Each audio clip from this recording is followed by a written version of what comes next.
100 wae. Apa-apa wae 100 riko nek dhuwit 100 sak nggo ngopo sih? Nganu apa kuwi godhong ora kaya nang ndi godhong nganu ndur nganu ra ono. Godhong koro nggo ngopo? Kae nglimbang mripat. Godhong kaya apa ora-ora. Ora-ora.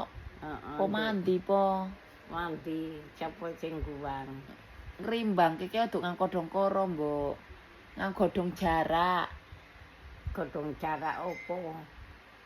Godhong ora-ora Padang. Godhong ora-ora jarine sapa riko?